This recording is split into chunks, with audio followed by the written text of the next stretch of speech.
اس دور کی ظلمت میں ہر قلب پریشاں کو وہ داغ محبت دے جو چاند کو شرما دے۔ اب اس کی تشریح دیکھتے ہیں۔ شاعر کہتے ہیں کہ مسلمانوں کا دل اجڑ چکا ہے، اس میں کسی تمنا اور آرزو کا سراغ نہیں ملتا۔ وہ اپنی روایات بھول کر بالکل بے حس ہو چکے ہیں، اور اے خدا میری دعا ہے کہ اس اجڑے ہوئے مقام پر، یعنی کہ اس مسلمانوں کے ان دلوں پر دوبارہ قیامت کا شور پیدا کر دے، ایسا شور، ایسا جذبہ پیدا کر دے جو ان کے دلوں کو بیدار کر دے۔ اس سے شاعر کا مطلب یہ ہے کہ ان کے دلوں میں وہ جذبہ اور وہ شوق پیدا ہو جائے کہ وہ دوبارہ اپنی روایات کی طرف چل پڑیں، ان کے دلوں میں وہ تڑپ پیدا کر دے جو انہیں اسلام کی طرف لے چلے، جو انہیں اپنے اصل مقام کی طرف لے چلے۔ اور جو ان کے دل اپنی روایات سے خالی ہو چکے ہیں، اپنی تہذیب اور اپنی ثقافت کو بھول چکے ہیں، تو اب دوبارہ سے ان کے دلوں میں ایسا جذبہ، ایسا شوق پیدا کر دے کہ وہ دوبارہ اپنا کھویا ہوا مقام حاصل کر سکیں اور اپنی اصل منزل کی طرف جا سکیں۔ اور یہی شاعر کی اصل دعا ہے جو کہ وہ امت مسلمہ کے لیے کرتا ہے۔ اب اس میں شاعر جو ہے وہ ایک مثال دیتے ہوئے کہتے ہیں کہ مسلمانوں کا دل خالی کجاوے کی طرح ہے جس میں کوئی لیلا نہیں ہے، یعنی کوئی جذبہ نہیں ہے۔ جیسے اونٹ کے اوپر وہ جو ایک ڈولی سی ہوتی ہے جس میں سواری بیٹھتی ہے، اس کو کجاوا کہا جاتا ہے۔ تو اس کی خوبصورتی یہی ہوتی ہے کہ اس میں کوئی سواری بیٹھی ہوتی ہے۔ تو شاعر کہتا ہے کہ اے خدا ان کو پھر پیاری لیلا عطا کر، اور یہ دور سراسر اندھیرا ہے، سراسر ظلمت ہے، اور ہر دل پریشان ہے، اور انہیں اپنی محبت کا ایسا داغ عطا کر کہ چاند بھی شرما جائے۔ اور وہ کہتے ہیں نا کہ دلوں کا سکون جو ہے وہ ذکر خدا میں ہی ہے۔ تو ان کے دلوں کو سکون تب ہی ملے گا جب یہ اپنی اصل منزل کی طرف بڑھیں گے، اپنے اسلام کی طرف بڑھیں گے، اور ان کے دل میں ایسی محبت پیدا کر دے کہ پھر انہیں اور کچھ بھی نظر نہ آئے۔ اگلا شعر ہے، رفت میں مقاصد کو ہم دوشے ثریا کر، خودداری ساحل دے آزادی دریا دے، بے لوث محبت ہو بے باک صداقت ہو، سینوں میں اجالا کر دل صورت مینا دے۔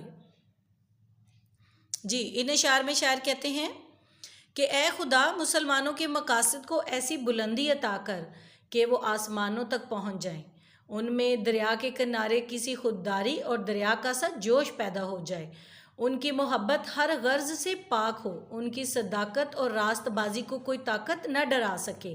یعنی کہ مسلمانوں میں اتنی صداقت اور اتنی سچائی ہونی چاہیے کہ وہ دنیا کی کسی طاقت سے نہ گھبرائیں، کیونکہ سچ کبھی بھی کسی کے آگے نہیں جھکتا اور نہ ہی کسی سے ڈرتا ہے۔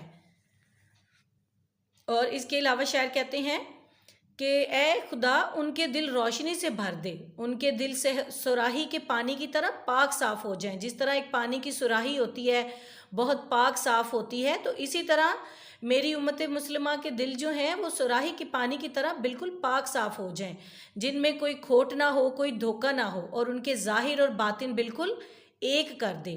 جو ان کے ظاہر میں ہو وہی ان کے باطن میں ہو، یعنی کہ ان کے دل میں بھی سچائی ہو اور ان کی زبان پر بھی سچائی ہو، نہ وہ کبھی کسی کو دھوکہ دیں اور نہ ہی ان کے دل میں کوئی کسی طرح کا کھوٹ ہو۔ جس دل میں کھوٹ ہوتا ہے اس میں روشنی نہیں ہو سکتی، روشنی صرف ایک سچے دل میں ہوتی ہے، اور یہی شاعر کی دعا ہے۔ جی، اگلے شعر ہیں، احساس عنایت کر آثار مصیبت کا، امروز کی شورش میں اندیشہ فردا دے، میں بلبل نالہ ہوں ایک اجڑے گلستاں کا، تاثیر کا سائل ہوں محتاج کو داتا دے۔ اب یہ جو اشعار ہیں ان میں شاعر نے اپنے آپ کو بھی مخاطب کیا ہے، اور شاعر ان میں کہتے ہیں کہ مسلمان جن مصیبتوں اور پریشانیوں میں ہیں ان کا احساس مسلمانوں کے دل میں پیدا کر دے، اے خدا ان کا احساس مسلمانوں کے دل میں پیدا کر دے تاکہ وہ ان کا کوئی حل نکالے، آج کے شور و غل میں آنے والی کل کی فکر سے غافل نہ رہیں، یعنی حال کے چکروں ہی میں نہ رہیں بلکہ مستقبل پر بھی نظر رکھیں، کیونکہ وہی قوم ترقی کر سکتی ہے جو اپنے آنے والے کل پر بھی نظر رکھتی ہے، جو اپنے ماضی کو بھی یاد رکھتی ہے اور اپنے آنے والے کل پر بھی نظر رکھتی ہے۔ تو اے خدا میری امت مسلمہ میں بھی ایسا ہی شوق اور ذوق پیدا کر دے۔ اور پھر شاعر اپنے بارے میں کہتا ہے کہ اے خدا میں ایک اجڑے ہوئے باغ کی بلبل ہوں جسے خدا نے نالا و فغاں کا کام سونپ دیا ہے. یعنی شاعر اپنے آپ کو کہہ رہے ہیں کہ میں اپنے اشعار کے ذریعے اپنی قوم کی اصلاح کرتا ہوں، یعنی قوم کی اصلاح کا کام سونپ دیا ہے. میں تجھ سے تاثیر کی بھیک مانگتا ہوں، تو سب کچھ دینے والا ہے. مجھ حاجت مند کا یہ سوال بھی پورا کر دے اور امت مسلمہ کو اندھیروں سے نکال دے. اب اس میں شاعر نے بہت خوبصورت انداز میں اپنے اشعار کی، اپنی شاعری کی بات بھی کی ہے کہ اے میرے اللہ، میرے اشعار میں اتنی تاثیر پیدا کر دے کہ یہ لوگوں کے دلوں پر اثر کریں، اور میں تجھ سے بھیک مانگتا ہوں کہ یہ میری آرزو اور یہ میری خواہش جو ہے وہ پوری کر دے. اب ہم اس نظم کا مرکزی خیال دیکھتے ہیں.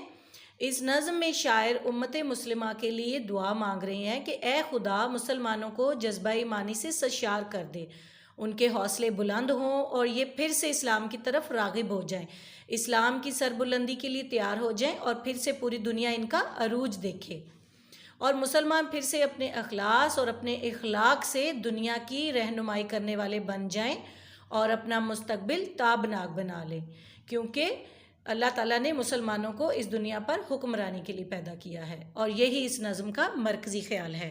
امید ہے کہ آپ کو ان کی سمجھ آ رہی ہوگی. ویڈیو کو غور سے دیکھیے. میں نے تشریح بالکل آسان اور سادہ الفاظ میں بیان کی ہے تاکہ آپ اس کو آسانی سے سمجھ سکیں. بچوں کو اقبال کے اشعار کی تشریح تھوڑی مشکل لگتی ہے، اس لیے میں نے بالکل سادہ اور آسان الفاظ کا استعمال کیا ہے تاکہ آپ اسے آسانی سے سمجھ سکیں. امید ہے کہ آپ کو ہمارے چینل کی یہ کوشش اچھی لگ رہی ہوگی. ہمارے چینل کو سبسکرائب، شیئر اور لائک ضرور کیجیے. اگلی ویڈیو تک اجازت دیجیے. اللہ حافظ.